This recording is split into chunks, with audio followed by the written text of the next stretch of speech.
The Galactic Council had been laughing for 3 cycles straight.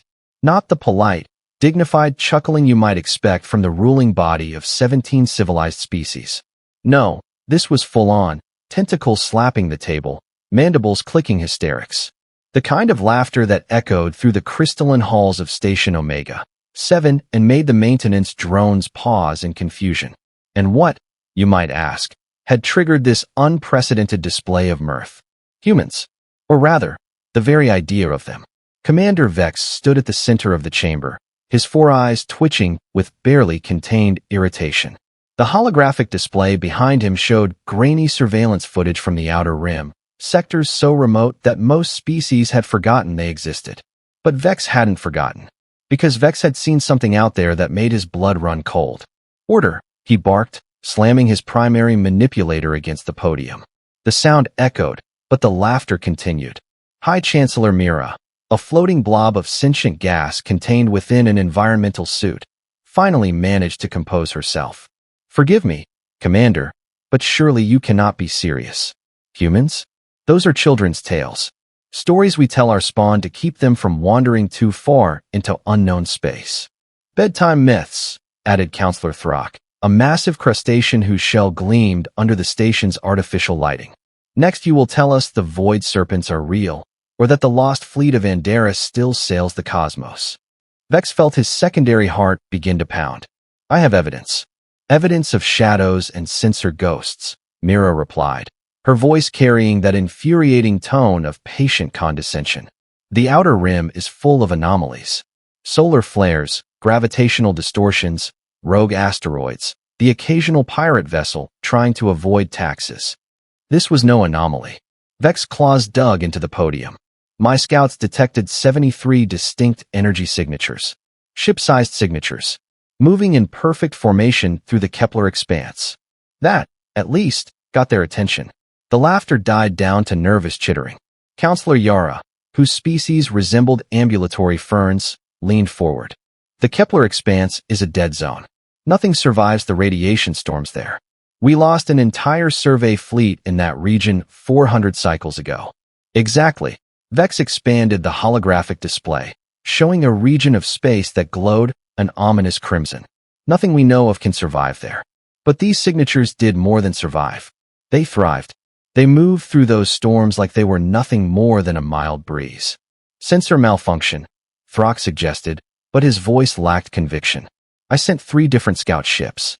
All reported the same readings." Vex pulled up another image, this one showing a thermal scan. "And then there's this." The chamber fell silent. The scan showed a structure. Massive. Impossibly massive. It dwarfed even the Council's largest dreadnoughts, which were themselves the size of small moons. The shape was angular, aggressive, bristling with what could only be weapon emplacements. And surrounding it, like predatory fish circling prey, were dozens of smaller vessels. "That," Vex said quietly, "is what emerged from the Kepler Expanse 6 rotations ago, and it's heading directly toward Council space." Myra's gas swirled in agitation. "This proves nothing. It could be a rogue AI collective, a new species we haven't encountered, even a natural phenomenon we don't understand." "Or," Vex countered, "it could be exactly what the old records say. The species that disappeared 3,000 cycles ago, right after they achieved faster-than-light travel. The ones who left behind those strange ruins on 17 different worlds. The ones whose technology we still can't fully comprehend. Humans are a myth." Throck insisted, but his shell had gone pale. "A cautionary tale about hubris and self-destruction. They supposedly wiped themselves out in some catastrophic war before they could join the galactic community." "That's what we assumed," Vex agreed. "Because it's easier than accepting the alternative." "Which is?" Yara asked, though her leaves were already trembling. Vex met each counselor's gaze in turn. "That they didn't destroy themselves. That they went somewhere. And now, after 3 millennia of silence, they're coming back." The chamber erupted into chaos. Voices overlapped, some demanding more proof, others calling for immediate military mobilization, still others insisting this was an elaborate hoax. Vex let them argue. He'd done his job.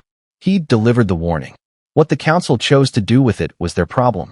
But as he watched the holographic display, watched that massive vessel and its escort fleet moving inexorably closer, he felt something he'd never experienced in his 40 cycles of military service. Fear. Because somewhere in the back of his mind, buried beneath layers of military training and rational thought, was a memory. A story his spawning parent had told him when he was barely old enough to understand language. A story about a species that built ships the size of cities, that turned war into an art form, that looked at the impossible and laughed. A species called human. And according to that old story, there was only one thing you should do if you ever encountered them. Run. The emergency session convened 18 hours later, and this time, nobody was laughing. The holographic display now showed not one, but 7 massive signatures.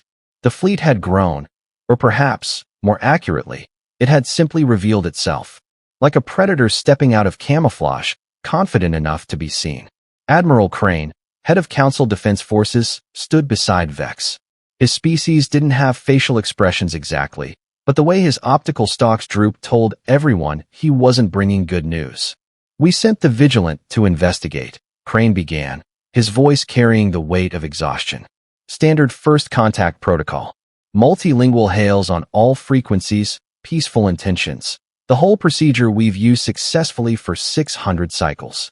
And Mira prompted, though her gaseous form had compressed into a tight, anxious sphere. They responded. The chamber went dead silent. Crane pulled up an audio file. This is what they sent back. Static filled the room, then a voice. Clear, amused, undeniably organic. Speaking in a language the translation matrix immediately recognized from ancient archives. Council Vessel Vigilant. This is the UESS Prometheus. We appreciate the welcome wagon, but we're not exactly lost tourists looking for directions. Stand down your weapons, drop those shields, and maybe we can have a civilized conversation. Or don't, and we'll demonstrate why humanity spent 3,000 years upgrading our arsenal. Your call. Throck's shell actually cracked, a hairline fracture running down his carapace. That's impossible. The translation matrix hasn't heard authentic human speech in millennia. How can it possibly translate? Because, Vex said quietly, they're speaking Old Council Common, the diplomatic language from 3,000 cycles ago. They remember us. Yara's leaves rustled violently. What did the Vigilant do? Crane's optical stalks drooped further. Captain Drez, bless his foolish courage, decided to run a tactical scan. Just to assess their capabilities, he said. Standard procedure, he said. Oh no, someone whispered. They detected it instantly. Before Drez could even apologize, every single ship in that fleet locked weapons on the Vigilant. 73 vessels, all targeting solutions acquired in 0.4 seconds. The number hung in the air like a death sentence. Council ships needed at least 6 seconds for a single targeting lock. The human voice came back, Crane continued, pulling up another audio file. And this time, they weren't quite so friendly. The voice crackled through again, but the amusement was gone, replaced by something cold and sharp. Vigilant, that was strike one. Scanning an unknown vessel without permission is considered an act of aggression by human naval law. We're going to assume it was a cultural misunderstanding and let it slide. But if you power up those weapons, if you so much as sneeze in our direction, we will turn your ship into the galaxy's most expensive scrap metal sculpture. Test me, please. It's been a boring 3,000 years. Counselor Jex, who had remained silent until now, finally spoke. They're bluffing. They must be. No species could develop that kind of technology in isolation. Want to bet your homeworld on that? Vex asked. Because that's exactly what we'd be doing if we engaged them. Myra's form expanded slightly, a sign of decision-making. What are their demands? What do they want? That's the strange part, Crane said, pulling up a new transmission. They sent this 3 hours ago. A new voice filled the chamber. Female, calm, carrying an authority that made even the counselors straighten. Attention Galactic Council. This is Captain Elena Vasquez of the United Earth Expeditionary Fleet. We've been gone a long time, and frankly, we're a bit surprised you're still using this same old station. Nice to see some things never change. We're requesting permission to dock at Station Omega 7 for formal re-establishment of diplomatic relations. We come in peace, we bring gifts, and we promise not to park our dreadnoughts too close to your orbital platforms. Mostly because we don't want the insurance claim if something goes wrong. Throck made a sound like grinding rocks. Is she joking? Are humans actually joking while making first contact with weapons trained on our scout ships? I think that's exactly what they're doing, Vex replied.